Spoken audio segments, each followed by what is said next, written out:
In a significant diplomatic overture, U.S. Secretary of State Marco Rubio recently cautioned Panama's leadership about the growing influence of China around the strategically vital Panama Canal. During his inaugural foreign trip as America's top diplomat, Rubio engaged in discussions with President José Raúl Mulino, emphasizing that failure to mitigate Chinese presence could provoke U.S. intervention. Rubio's visit to the canal, a critical artery for global trade, coincided with heightened tensions regarding international relations in Central America.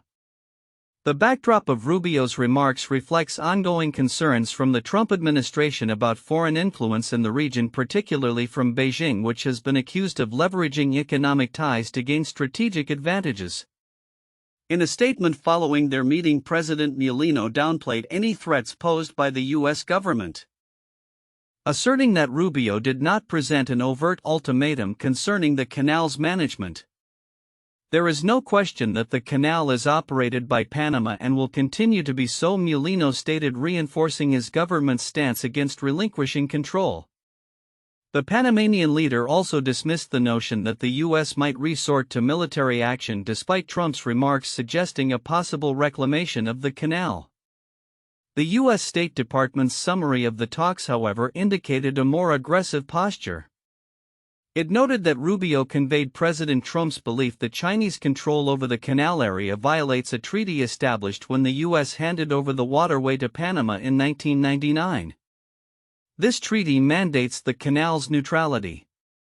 And Rubio highlighted that maintaining the current state of affairs is unacceptable. The implications of this stance could lead to U.S. measures aimed at safeguarding its interests under the treaty, though specifics on potential actions were not disclosed. Adding complexity to the situation is Panama's previous alignment with China's Belt and Road Initiative, a decision that has drawn criticism for potentially leaving the nation economically beholden to Beijing. In a move that could signal a shift in foreign policy, Mulino announced that Panama would not renew its agreement with the initiative, which is set to expire soon. He expressed hope that this decision might foster a more proactive U.S. involvement in the region, addressing what he described as a vacuum left by American disengagement. Rubio's visit also sparked domestic unrest, with protests erupting in Panama City as approximately 200 demonstrators voiced their opposition to U.S. interference, chanting slogans that underscored their commitment to national sovereignty.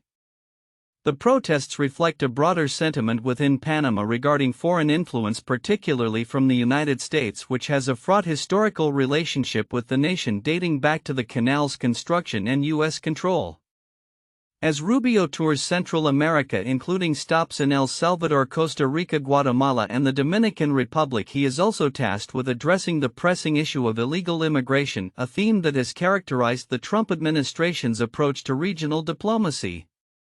Amid a freeze on U.S. foreign aid to these countries, Rubio commended Mulino for cooperating on immigration repatriation efforts, which may be crucial for U.S. strategies moving forward. The dynamics surrounding Panama and the canal are emblematic of the broader geopolitical tensions at play. With the Trump administration signaling a willingness to assert its influence in the region, the coming months may reveal how Panama navigates its relationships with both the United States and China, balancing national interests against the backdrop of global power struggles. As Rubio's tour continues, it remains to be seen whether the dialogue will lead to tangible changes in foreign policy or exacerbate existing tensions. In a pivotal moment for U.S. Defense Policy, Secretary of Defense Pete Hegseth is set to embark on his inaugural visit to the U.S. Mexico border, scheduled for February 4, 2025. The trip underscores the administration's renewed focus on national security amid ongoing debates about immigration and border control. Hegseth's visit comes at a time when the Biden administration is grappling with rising tensions and an influx of migrants at the southern border, a situation that has drawn sharp criticism from various political factions. As Hegseth prepares for this strategic visit, he aims to assess the current conditions at the border firsthand and engage with military personnel deployed to assist in border security efforts. The Secretary emphasized the importance of robust border protection measures, stating our military plays a crucial role in ensuring our national security. and I look forward to meeting with the brave men and women at the forefront of this mission. His comments reflect a broader commitment to leveraging military resources in the ongoing effort to manage immigration and enhance border security. This visit is not merely a ceremonial gesture, it follows a series of coordinated actions aimed at reinforcing the U.S. military's involvement in domestic security. Recently, the U.S. Africa Command conducted airstrikes against ISIS operatives in Somalia, a move that Hegseth described as vital for degrading terrorist capabilities that threaten U.S. interests abroad.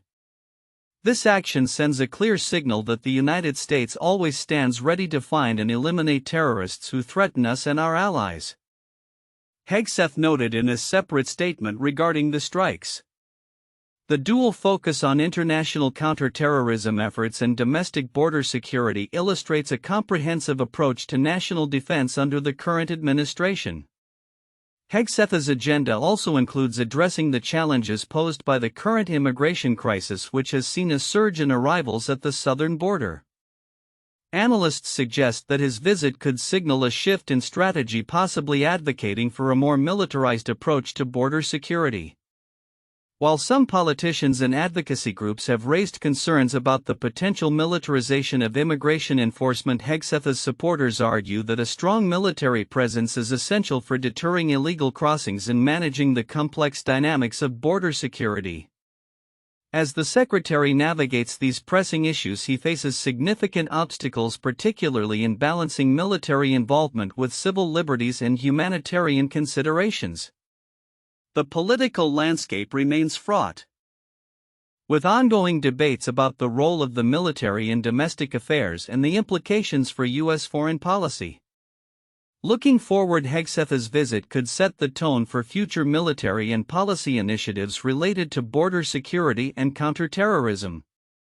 The outcomes of these discussions may have lasting repercussions not only for the administration's approach to immigration but also for the broader national security strategy as the U.S. seeks to balance the needs of its citizens with its commitments abroad. As Hegseth prepares for this significant journey, the nation will be watching closely to see how these interconnected issues unfold. As the Senate gears up for a decisive vote on Robert F. Kennedy Jr.'s nomination to lead the Department of Health and Human Services, a wave of scrutiny has emerged regarding his financial connections to vaccine litigation. This scrutiny is spearheaded by Senate Democrats, who are pressing for transparency and assurances that Kennedy will recuse himself from any vaccine-related decisions should he be confirmed. In a letter released on February 3, 2025, Senators Elizabeth Warren, Democrat Massachusetts, and Ron Wyden, Democrat Oregon, expressed their grave concerns over potential conflicts of interest stemming from Kennedy's financial disclosures. They highlighted that Kennedy's involvement in vaccine litigation is both broad and extensive, raising alarms about how his financial interests could impact his decision-making as health secretary. These conflicts, combined with your decades-long career casting doubt about the safety and efficacy of life-saving vaccines, give us grave concern about your fitness to serve as secretary, the senators noted. Kennedy's financial entanglements have garnered attention due to his plan to transfer his stake in an ongoing lawsuit against Gardasil, an HPV vaccine, to his adult son Connor Kennedy, an attorney at a California law firm. This arrangement has been characterized by Warren and Wyden as troubling and plainly inadequate, suggesting that it allows an immediate family member to profit from Kennedy's position, potentially undermining public trust in vaccine policies.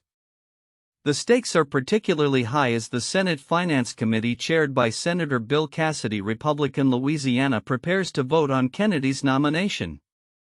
Cassidy, a medical doctor, has voiced significant concerns about Kennedy's history of spreading misinformation regarding vaccines. During a recent hearing, he questioned Kennedy's ability to move past his previous statements that undermine public confidence in vaccination. Cassidy's remarks underscore the complex political dynamics surrounding Kennedy's nomination as he weighs the implications of his decision on his own re-election prospects in 2026. Kennedy has publicly stated that he would adhere to ethical guidelines while serving as HHS secretary. However, his refusal to commit to a 4-year ban on profiting from vaccine-related litigation post-tenure has left many senators unconvinced. The Democrats' demands for Kennedy to commit to recusal from vaccine-related decisions are intended to ensure that public health policy remains free from personal financial interests. As the confirmation process unfolds, the potential for Kennedy's nomination to be delayed or derailed looms, particularly if Republican senators who may share Cassidy's concerns align with Democrats. While Kennedy's nomination could theoretically pass with a simple majority, the growing controversy and bipartisan unease signal a tumultuous road ahead.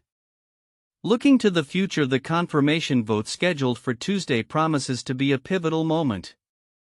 Not just for Kennedy but also for the broader discourse on vaccine policy in the United States. How Kennedy navigates the scrutiny of his financial ties and the ethical implications of his past statements will likely shape the landscape of public health initiatives during his tenure should he be confirmed. The coming days will be critical as both Kennedy and the Senate must confront the intersection of health policy ethics and public trust in vaccines, a topic that continues to polarize and provoke debate across the nation. In a time when the integrity of civil rights enforcement is under intense scrutiny, the U.S. Senate is preparing to cast a pivotal vote regarding the nomination of Pam Bondi as Attorney General. The potential confirmation of Bondi, a staunch ally of former President Donald Trump and a controversial figure in Florida politics, raises alarms among civil rights advocates who fear the implications for federal voting rights, police reform, and the protection of marginalized communities.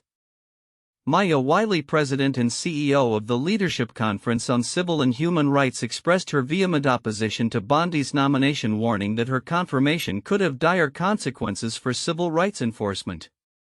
The Senate is poised to consider an election denier to oversee enforcement of federal voting rights laws, and yet another anti-civil rights Trump loyalist who has provided absolutely no assurance that she would be able to defend the Constitution, said Wiley. She emphasized that Bondi's leadership could threaten access to healthcare, perpetuate discriminatory policing practices, and undermine the electoral process, all fundamental elements of American democracy. The Leadership Conference, alongside 93 other national organizations, has formally urged the Senate to reject Bondi's nomination, highlighting her troubling track record during her tenure as Florida's Attorney General. Under her leadership, the state experienced a surge in drug-related deaths, a grim statistic that contradicts claims of effective opioid crisis management. While Bondi's supporters hailed her crackdown on pill mills, data shows that such efforts led to increased black market drug consumption, exacerbating the opioid epidemic. From 2011 to 2019, Florida's drug death rate nearly doubled, rising from 13.7 per 100,000 residents to 25.1, reflecting a broader national trend where aggressive drug law enforcement has not curbed but rather intensified the crisis. Moreover, Bondi's history includes controversial decisions such as her alleged refusal to join a class action lawsuit against Trump University, raising questions about her commitment to impartial justice. Her nomination comes in the wake of former Florida lawmaker Matt Gaetz's withdrawal from consideration for Attorney General amid ethical investigations, further complicating the narrative surrounding Bondi's candidacy. The crescendo of opposition against her nomination underscores a significant moment in U.S. politics where civil rights advocates are increasingly vocal about their concerns over leadership at the Department of Justice. The vote to confirm Pam Bondi will be a civil rights vote, Wiley stated, urging senators to reflect on the broader implications of their decision for individuals with disabilities, people of color, and victims of hate crimes. As the Senate prepares for the vote, the implications of Bondi's potential confirmation loom large. If approved, her tenure could reverberate through various branches of civil rights enforcement, challenging the very foundations of equity and justice that many Americans have fought to uphold. The outcome of this nomination will not only affect current policy but may also set a precedent for future leadership choices within the Department of Justice. Looking ahead, the nation watches closely as the Senate deliberates on Bondi's fate.